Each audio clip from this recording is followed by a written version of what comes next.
Hi, everyone, and welcome to This Is Your Time. For those of you who don't know me and are just tuning in the first time, my name is Donna Levy. I have been a registered nurse for 38 years, mostly in brain health, mindset. I've taken care of over 30,000 clients to increase their health and wellness and their brain power. And I'm an ordained rabbi. And so today I'd like to talk to you a little bit about prayer, meditation, and visualization. Are they the same? Well, Neville Goddard did a whole presentation on this. And I'm here to tell you that all of those areas, you suspend your reality for a period of time. You concentrate on your belief that it's going to happen, and you let it go. So are they the same? I think they are.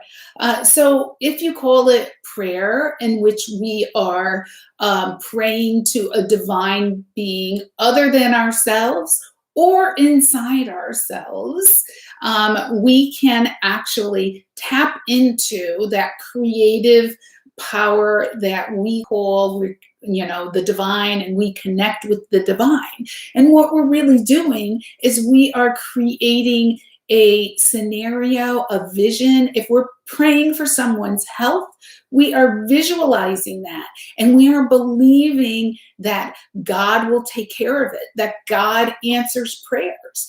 If you are visualizing maybe a life that you want to live, maybe a vacation that you want to take, anything, if you sit tight and visualize it so that it becomes real, where you smell it, you feel the breeze, you smell the ocean air, you can feel the sun on your face or the mist on your face, whatever it is. If you sit there and visualize it and then let it go, isn't that the same thing as when we're praying?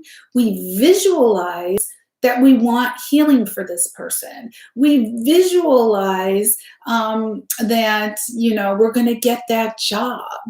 And we connect with what's inside of us and what is outside of us, which could be the divine presence, whatever that is for you. And meditation is doing the same thing. We suspend our reality for the period of time that we're in meditation. And we tap into that silence, that inner voice, which can lead us in a new direction, which will tell us if we can actually create a better life for ourselves. And it will also refocus our creative power so that, our job, our life, our health can just take off. So we know that when we're doing this, again, I'm going to get there, we have our conscious mind, which is our creative mind, our subconscious mind, which poo-poos usually the creative mind. And then we have something called the superconscious mind, which is our soul. And that area really is where we are supposed to be. We're supposed to tap into that soul purpose and really figure out what it is we're supposed to do. And when all three of these areas come together, that is when, doubt is removed and we have harmony and peace within ourselves. So we have to work on that subconscious mind in order to get it to connect with our soul purpose and our creativity.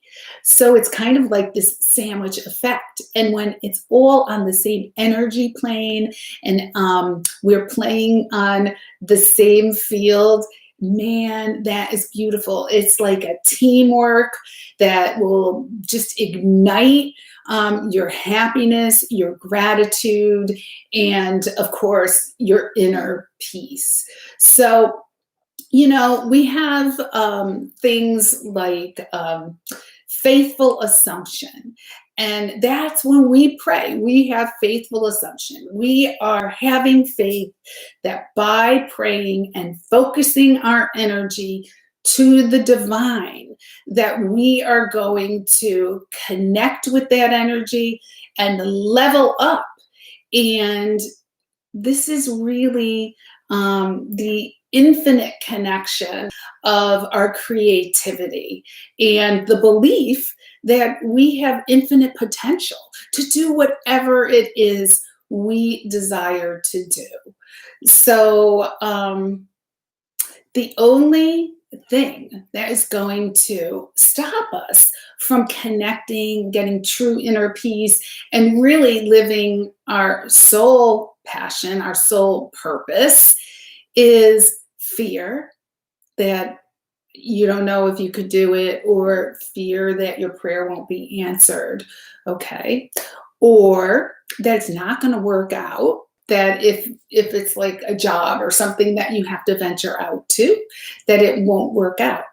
So or that you really don't deserve it. That don't deserving thing, you need to get rid of, because it is so true that God, in the Bible, in any Bible, it says that inside of us is really the kingdom in heaven. So what is that? That is peace and purpose, right? So when we find our purpose, that's when we find our peace, and we can use our creativity, and we reprogram those negative subconscious mind. So you have to go above and beyond that. Also, we need to, I hate to say need, because I don't want it to seem like I am pushing it. But if people already pray, then you're like halfway there. If you meditate, you're halfway there. If you visualize things, you are there, because your brain doesn't know the difference. And then you have to have that emotional energy attached to what you are praying for. Once it's all in harmony with each other, you get this great inner peace and happiness and gratitude. And basically, the world is your oyster. You will be able to share that with people. Some people, they're going to say, no, they're going to be negative ninnies. But you just ignore that. If they're trying to change your belief in something, you just have to say, oh, that's very interesting, but that's not part of my belief system. See, we have that reticular activating system in our mind, and what we believe, we really focus on. So if I believe that the best car to have is a blue car, guess what? I'm going to see all blue cars on the road. If that's my true belief, I'm just going to see that.